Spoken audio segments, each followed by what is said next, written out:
Nagkasaka na ang porsyento sa mga tao dinhi sa Rehiyon 7 nga walay trabaho o unemployed. Gani sa datos nga gipagawa sa Philippine Statistics Authority, gikan sa 4.2% sa niaging tuig, anaa na sa 5.1% ang unemployment rate dinhi sa Central Visayas. Matod pa ni Nanay Seria nga pipila sa iyang mga kaila ang naglisod sa pagpangita og trabaho karon tungod wala makahuman sa pag-eskwela. May trabaho nangundang sa pag-eskwela. Nga. Gusto lagi sila kanang mo trabaho.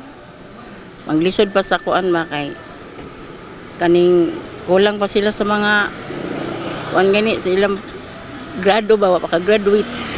Maglisod ko ang trabaho. Ngundang sa pag-eskwela kay lisod sad. Panahon ron. Apan ang freelance delivery rider nga si John Rico, mas gipili pa ang iyang panginabuhian karon itandi sa unang regular employee siya sa usa ka gasoline station. Depende ra gyud kung magkugi. Pero kung sa ari sa trabaho minimum wage 468 o 8 ka oras na kanang naay pa kasaba, may na lang dyan magkagalingon na lang dyan. Saysay sa Regional Director sa Department of Labor and Employment Central Visayas nga dakong impluwensya sa maong datos ang nahitabong retrenchment sa mga kompanya dinhi sa rehiyon, lakip na pud ang gitawag nila nga job mismatch sa mga bag-ong graduates. Mao nga lakip sa programa karon sa Dole 7 ang job forecasting, diin katambayayong nila ang CHED ug mga pribadong kompanya aron mohatag og scholarships sa mga estudyante. Ang CHED naghatag sa profile sa mga estudyante ug unsang kurso ang daghan ng ipangkuha. So makakita ang mga employers na nagsugod na sa PEZA, makakita employers ug unsa ang mga available on the supply side, and then we also heard from them kung unsa sad ang mga positions that are hard to fill. So atong gi-encourage po nga if they could sponsor scholarships katong yung hard to fill. Good news kini alang sa mga kabatan-unan ug ilang mga ginikanan. Apan sa mga estudyante nga atong nahinabi, ana alang gihapon sa ilang mga plano nga manarbaho sa laing nasod. Nakaingon ko nga lisod siya kay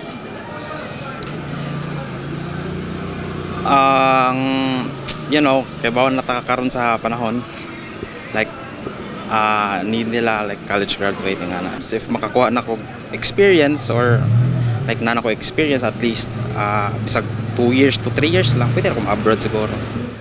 Kung sweldo sa gawas kay dako man jud og income. If given a chance na mo abroad, probably moadto ko ya.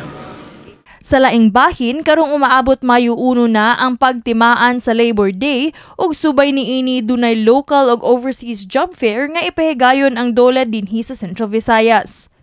Dinhi sa Sugbo, mokabat ngadto sa kapin 3,000 ang trabaho nga giandam sa mong job fair nga ipahigayon sa SMC side. So, ang mga nagkalain-lain nga mga bakante, we have service crews nga kinahanglan. They also have mga call centers, mga ESL teachers na daghan, tag 200 kabuok kinahanglan, service crews 200 kabuok kinahanglan. So we hope that there will be more that will be hired on the spot. Mopagawas sila og 268 million pesos alang sa 56,000 beneficiaries dinhi sa Rehiyon 7 sa tupad program kung tulong pang kabuhayan sa disadvantaged displaced workers. Kini si Queenie Holigon alang sa MyTV, Cebu.